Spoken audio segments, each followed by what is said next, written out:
Osaka Castle, 1600. A shipwrecked English sailor kneels before Japan's most powerful warlord.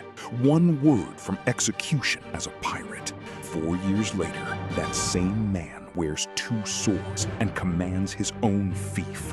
What did Ieyasu see in him?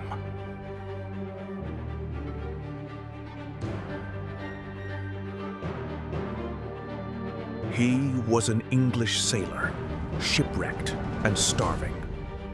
Within 4 years, the man who held Japan's fate in his hands gave him land, a fortune, and 2 swords. What did William Adams do to become the first Western samurai in history? William Adams was born in 1564 in the English county of Kent, apprenticed as a boy to a master shipwright and trained in the mathematics of navigation. He served England's navy during its wars with Spain, then spent years piloting merchant ships across Europe's northern waters. By his 30s, he was a skilled, restless navigator with a wife and children in London, and an appetite for something greater. In 1598, a Dutch trading company offered him a rare and dangerous honor: pilot major of a 5-ship fleet bound for the unmapped markets of the Far East.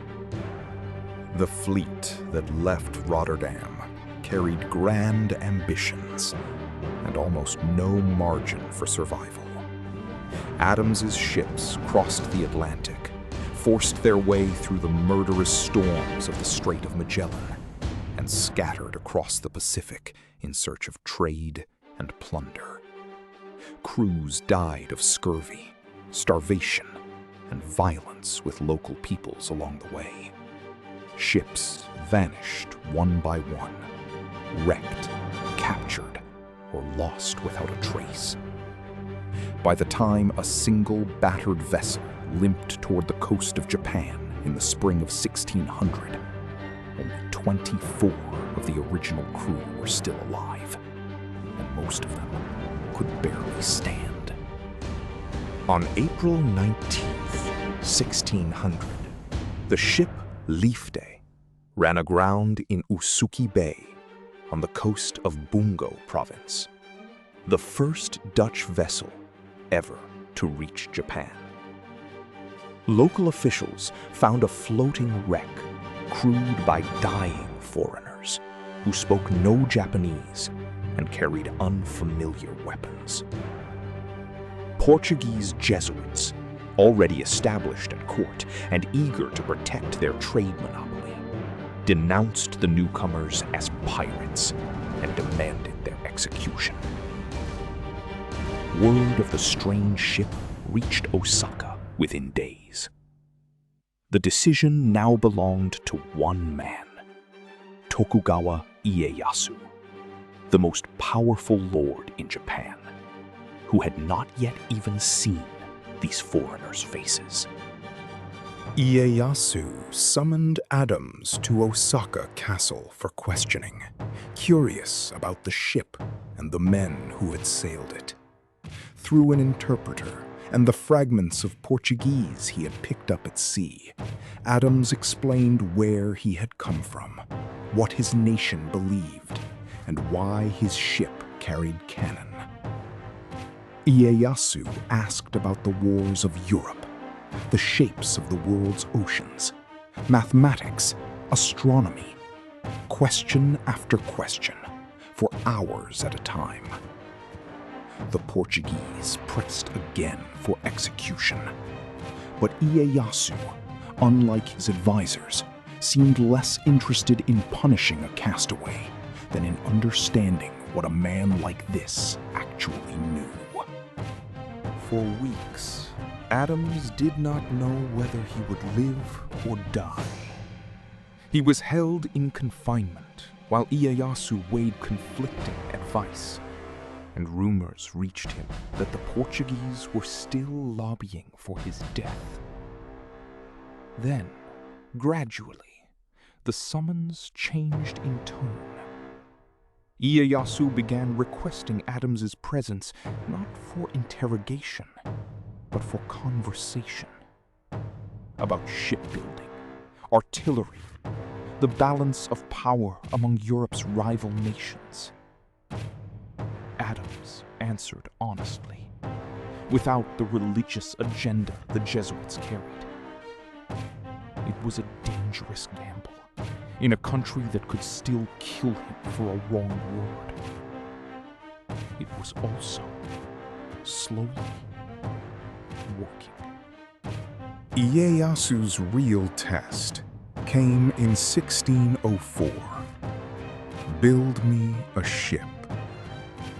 Using skills he had learned as an apprentice shipwright decades earlier, Adams designed and constructed Japan's first Western-style ocean-going vessel at a shipyard in Ito on the Izu coast. It worked. A second, larger ship followed. No Japanese craftsman had ever produced anything like it, and Ieyasu now possessed something almost no ruler in Asia could claim: modern European naval technology, built on Japanese soil by a man he could actually trust. Adams had stopped being a prisoner. He had become indispensable. Sometime around 1604 or 1605, Ieyasu made his decision permanent. He granted Adams a stipend, a fief of roughly 90 households on the Miura Peninsula near Edo, and formal samurai rank, the right to wear 2 swords in a country where foreigners were barely tolerated as visitors, let alone armed. Adams took a new name, Miura Anjin, the pilot of Miura. An Englishman shipwrecked as a suspected pirate had become within 4 years a landed vassal of the man who commanded all of Japan. But status this unprecedented came bound to a condition Adams had not yet fully understood. The condition was permanent proximity. Ieyasu valued Adams's counsel on foreign affairs too highly to let him sail home. Requests to return to England and to the wife and children he had left there were quietly refused, year after year. Adams wrote letters that took months to reach anyone who might read them, describing a life of wealth and rank he had never imagined, and a homesickness he could not resolve. He had gained everything a shipwrecked sailor could ask for, except the one thing he still wanted most: permission to leave. Adams built a second life within the boundaries he could not cross. He married a Japanese woman named Oyuki, the daughter of a local official, and raised 2 children who would never see England. He served as Ieyasu's interpreter and advisor in dealings with Dutch and later English traders, the very nations competing for a foothold he alone could help them win. In 1613, an English ship reached Japan for the first time in history, and its captain owed his audience with Ieyasu almost entirely to the countryman who had arrived shipwrecked 13 years before. Everything Adams had built rested on one relationship. In 1616, Tokugawa Ieyasu died, and his son, Hidetada, shogun in title since 1605, but only now the real power, proved far more suspicious of foreigners and far less curious about the world beyond Japan. The open era of Portuguese, Dutch, and English traders mingling at court began quietly closing. Adams, now in his 50s, found his influence shrinking along with the tolerance that had once made his entire second life possible. The world that had made a shipwrecked Englishman into a samurai was ending, and he had nowhere else he was fully welcome to go. Adams spent his final years working as a merchant and advisor for the English and Dutch trading posts at Hirado, a small harbor town in the far southwest. He sailed on trading voyages to Southeast Asia, negotiated contracts, and tried, without much success, to make the fledgling English factory in Japan profitable. Colleagues described him as proud, sometimes difficult, a man who had grown used to a status no other Englishman in Asia possessed, and did not easily defer to merchants who outranked him back in London, but understood nothing of the country he had come to call home. He never returned to England, whether by the shogunate's continued restrictions, his own divided loyalties, or simple practicality after 2 decades away. William Adams remained in Japan until the end. His English wife, Mary, received his letters and a share of his earnings through the East India Company, but never saw him again. His Japanese family remained at Hemi, on the fief Ieyasu had granted him, tied to a rank and a name, Miura Anjin, that existed nowhere outside Japan. 2 families, 2 countries, 2 lives that could never be reconciled into. William Adams died at Hirado on May 16, 1620, at the age of 55, likely from illness.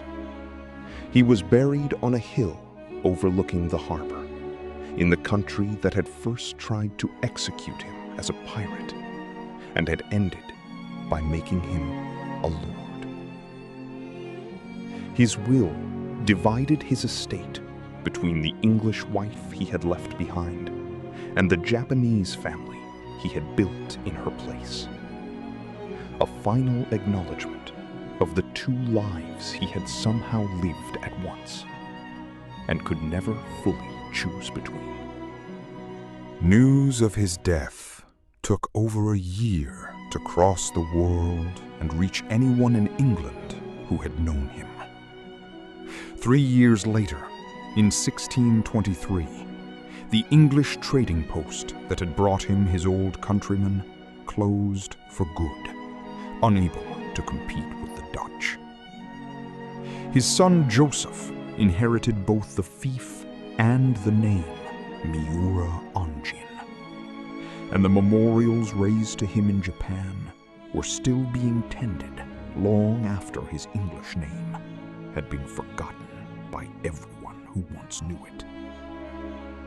In Japan, he was never truly a foreigner again.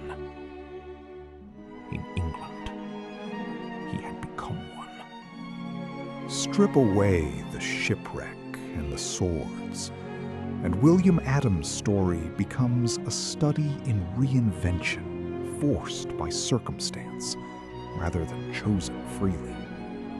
He did not set out to become Japanese.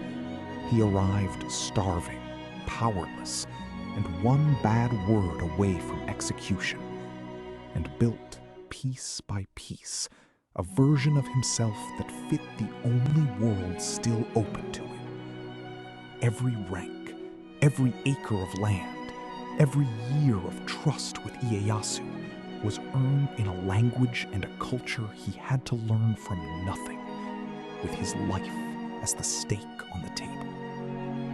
His name still marks the ground he once walked. A street in Tokyo's Nihonbashi district still carries a name derived from his, and a stone monument on his old fief at Hemi still bears his samurai title. Centuries later, his life would inspire a best-selling novel and a television adaptation that introduced his story to millions who had never heard of the real man. But the fictionalized version obscures a harder truth. Adams's transformation, was not an adventure he chose. It was the only path available to a man with nowhere else left to belong. So what did William Adams actually do to become Japan's first Western samurai? He survived when almost no one else on his ship did. He answered a warlord's curiosity honestly instead of exploiting it. He built what he was asked to build, and he stayed loyal to a lord who had once held his life in one hand. In the end, the sword Ieyasu gave him mattered less than the trust it represented. Trust earned by a shipwrecked stranger who had absolutely nothing left to lose and everything left to prove. William Adams found his place in Japan by teaching Ieyasu about the world beyond its shores.